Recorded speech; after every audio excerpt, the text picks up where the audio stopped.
আসসালামু আলাইকুম। ধামরাই সরকারি কলেজে অর্থনীতি বিভাগের অনার্স প্রথম বর্ষের সুপ্রিয় শিক্ষার্থীরা, আশা রাখছি তোমরা সবাই ভালো আছো, সুস্থ আছো, নিরাপদে আছো, নিয়মিত পড়াশোনা করছো। আমি মুসাম্মদ সেলিনা সুলতানা, সহযোগী অধ্যাপক, অর্থনীতি বিভাগ, ধামরাই সরকারি কলেজ, তোমাদেরকে আজকের অনলাইন ক্লাসে স্বাগত জানাচ্ছি। আজকে আমি তোমাদের জন্য সামষ্টিক অর্থনীতি থেকে মুদ্রাস্ফীতি অধ্যায় নিয়ে আলোচনা করব।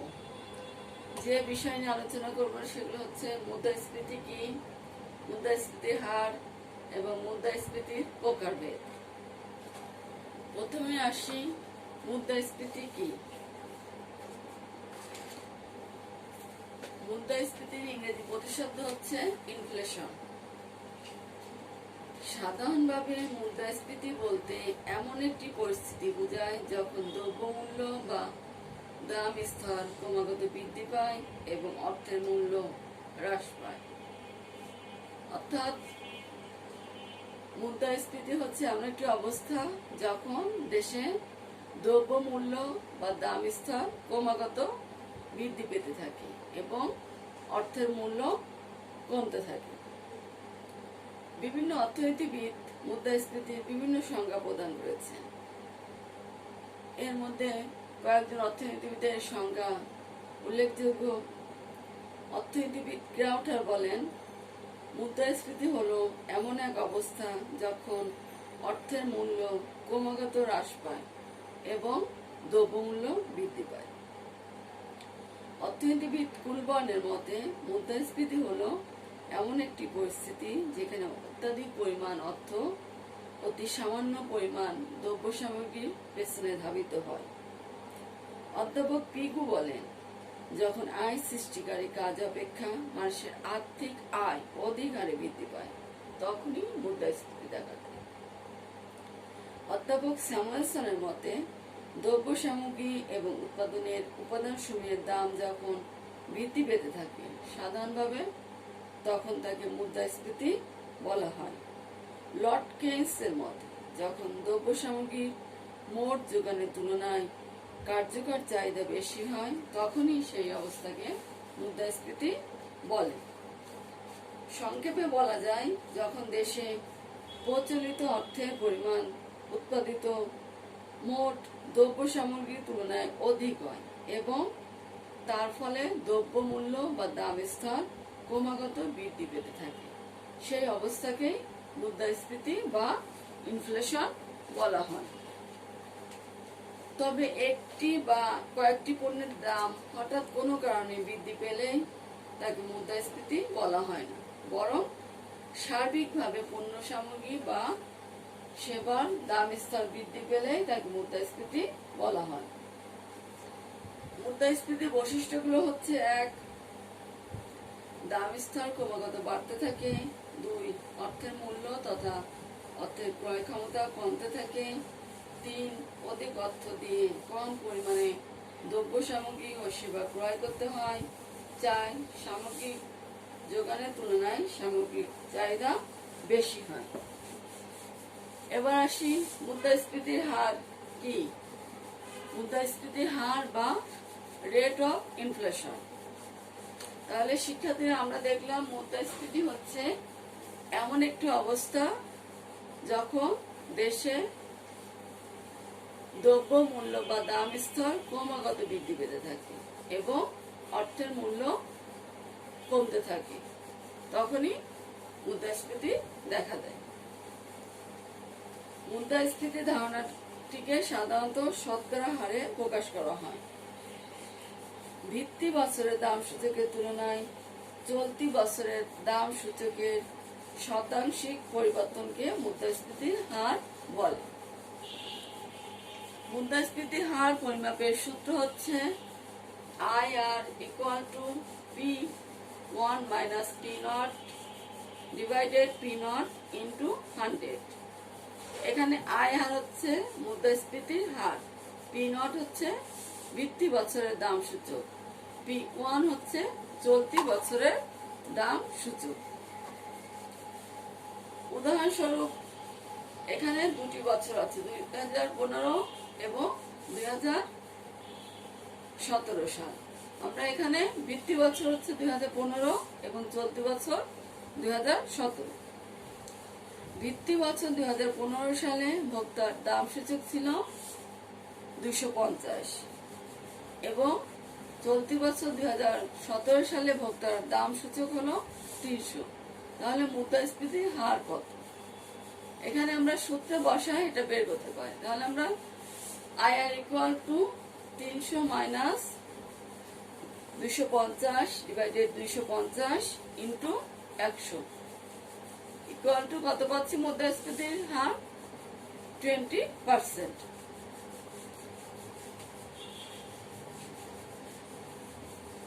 এবার আমরা আসি মুদ্রাস্ফীতির প্রকারভেদ। মুদ্রাস্ফীতি বিভিন্ন ধরনের হতে পারে। মুদ্রাস্ফীতির কারণ ও দাম স্তর বৃদ্ধির গতিবেগের ভিত্তিতে অর্থনীতিবিদগণ মুদ্রাস্ফীতিকে বিভিন্ন শ্রেণীতে বিভক্ত করেছেন। এখানে দুই ভাগে ভাগ করা হচ্ছে, একটা হচ্ছে কারণ অনুসারে আর একটা হচ্ছে দাম স্তরের গতিবেগের ভিত্তিতে। প্রথমে আমরা দেখি কারণ অনুসারে প্রকারভেদ। 1 নম্বর হচ্ছে অর্থ সরবরাহ বৃদ্ধিজনিত মুদ্রাস্ফীতি, কারেন্সি ইনডিউসড ইনফ্লেশন। যখন কোন দেশে সরকার কর্তৃক প্রচলিত অর্থের যোগান বৃদ্ধির ফলে মূল্যস্তর বৃদ্ধি পায় তখন তাকে অর্থ বৃদ্ধিজনিত মুদ্রাস্ফীতি বলা হয়। অর্থাৎ সরকার কর্তৃক প্রচলিত অর্থের যোগান বৃদ্ধির ফলে যখন দাম স্তর বৃদ্ধি পায় তখন তাকে অর্থ সরবরাহ বৃদ্ধিজনিত মুদ্রাস্ফীতি বলা হয়। সাধারণত সরকার বা কেন্দ্রীয় ব্যাংক কর্তৃক অতিরিক্ত কাগজি নোট ছাপানোর ফলে এ ধরনের মুদ্রাস্ফীতি ঘটে। 2 নম্বর হচ্ছে ঋণ বৃদ্ধিজনিত মুদ্রাস্ফীতি, ক্রেডিট ইনডিউসড ইনফ্লেশন।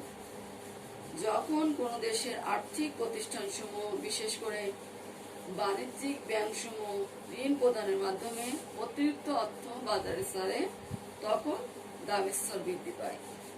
এ ধরনের মুদ্রাস্ফীতিকে ঋণ বৃদ্ধিজনিত মুদ্রাস্ফীতি বলা হয়। 3 নম্বর মজুরি বৃদ্ধিজনিত মুদ্রাস্ফীতি বা ওয়েজ ইনডিউসড ইনফ্লেশন। অনেক সময় শ্রমিকদের মজুরি বৃদ্ধির ফলে দাম স্তরের বৃদ্ধি ঘটে থাকে। এ ধরনের মূল্যবৃদ্ধিকে মজুরি বৃদ্ধিজনিত মুদ্রাস্ফীতি বলা হয়। 4 মুনাফা বৃদ্ধিজনিত মুদ্রাস্ফীতি, ইনকাম ইনডিউসড ইনফ্লেশন। অনেক সময় উৎপাদনের উপাদানগুলোর আয় বৃদ্ধির ফলে দেশে দাম স্তর বৃদ্ধি পায়। এ ধরনের মূল্য বৃদ্ধিকে আয় বৃদ্ধিজনিত মুদ্রাস্ফীতি বলা হয়। 6 নম্বর ঘাটতি ব্যয়জনিত মুদ্রাস্ফীতি, ডেফিসিট ইনডিউসড ইনফ্লেশন। যখন কোনো দেশে যুদ্ধ বা অন্য কোনো প্রাকৃতিক দুর্যোগ দেখা দেয় অথবা উন্নয়ন পরিকল্পনার অর্থ সংস্থানের জন্য অতিরিক্ত অর্থের প্রয়োজন হয় তখন সরকার ঘাটতি ব্যয় নীতি অনুসরণ করে। এর ফলে দেশে অর্থের যোগান ও দাম স্তর বৃদ্ধি পায়। এ ধরনের মূল্য বৃদ্ধিকে ঘাটতি ব্যয় বৃদ্ধিজনিত মুদ্রাস্ফীতি বলা হয়। 7 নম্বর হচ্ছে চাহিদা বৃদ্ধিজনিত মুদ্রাস্ফীতি বা ডিমান্ড পুল ইনফ্লেশন। অনেক সময় কোনো দেশে বিনিয়োগ বৃদ্ধি বা অন্য কোনো কারণে উৎপাদিত দ্রব্য সামগ্রী অর্থাৎ সামগ্রিক যোগানের তুলনায় সামগ্রিক চাহিদা বৃদ্ধি পেলে দাম স্তর বৃদ্ধি পায়। যদি সামগ্রিক যোগানের তুলনায় সামগ্রিক চাহিদা বৃদ্ধি পায় তাহলে দাম স্তর বৃদ্ধি পাবে।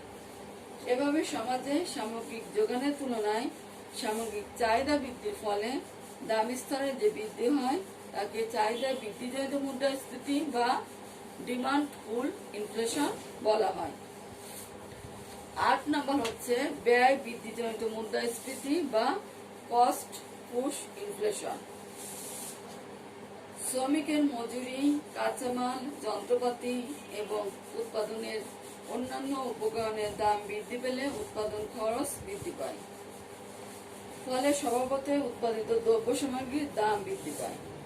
এভাবে উৎপাদন ব্যয় বৃদ্ধির ফলে দাম স্তরে যে বৃদ্ধি ঘটে থাকে তাকে ব্যয় বৃদ্ধিজনিত বা কস্ট পুশ ইনফ্লেশন বলা হয়। এগুলো হচ্ছে কারণ অনুসারে মুদ্রাস্ফীতির প্রকারভেদ। এবার আসি খ হচ্ছে দাম স্তরে গতিবেগের ভিত্তিতে প্রকারভেদ। দাম স্তরের গতিবেগের ভিত্তিতে মুদ্রাস্ফীতিকে 3 ভাগে ভাগ করা হয়। একটা হচ্ছে মৃদু মুদ্রাস্ফীতি, 2 পদসঞ্চারী মুদ্রাস্ফীতি, 3 অতি মুদ্রাস্ফীতি বা উল্লম্ফন মুদ্রাস্ফীতি। 1 নম্বর মৃদু মুদ্রাস্ফীতি, মাইল্ড ইনফ্লেশন।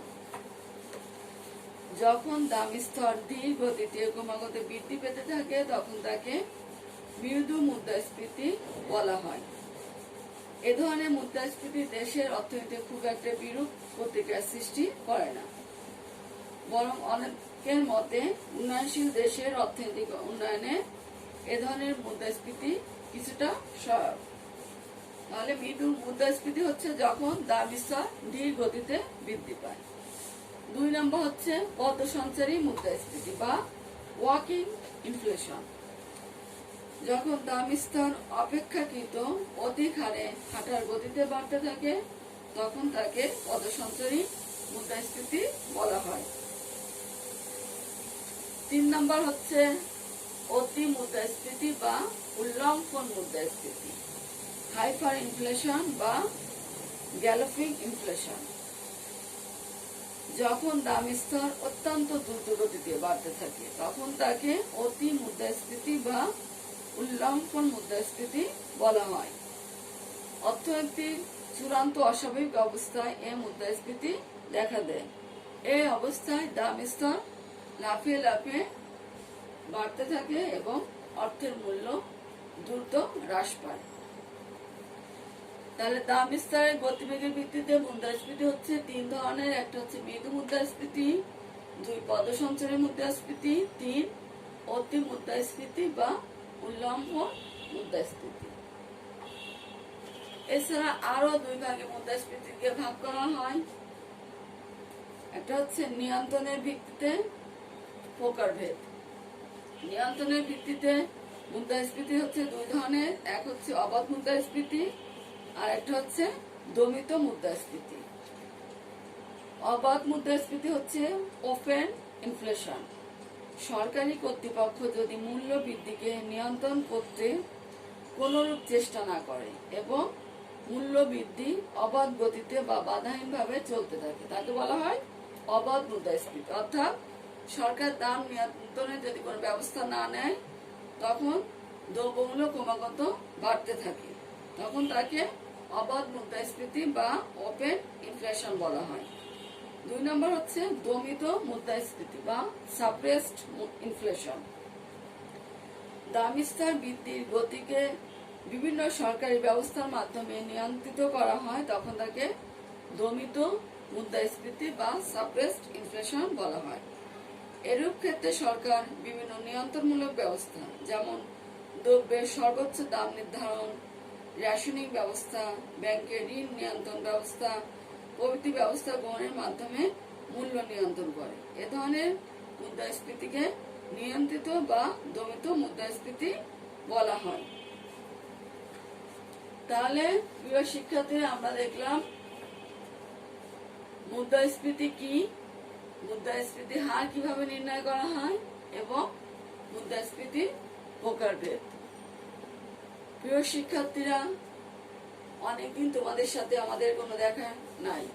আমি আশা করব তোমরা অনলাইন ক্লাসগুলো নিয়মিত ফলো করবে এবং নিয়মিত তোমাদের পড়াশোনা চালিয়ে যাবে এবং বাইরে গেলে অবশ্যই তোমরা স্বাস্থ্যবিধি মেনে মাস্ক পরে বাইরে যাবে এবং সামাজিক দূরত্ব মেনে চলবে।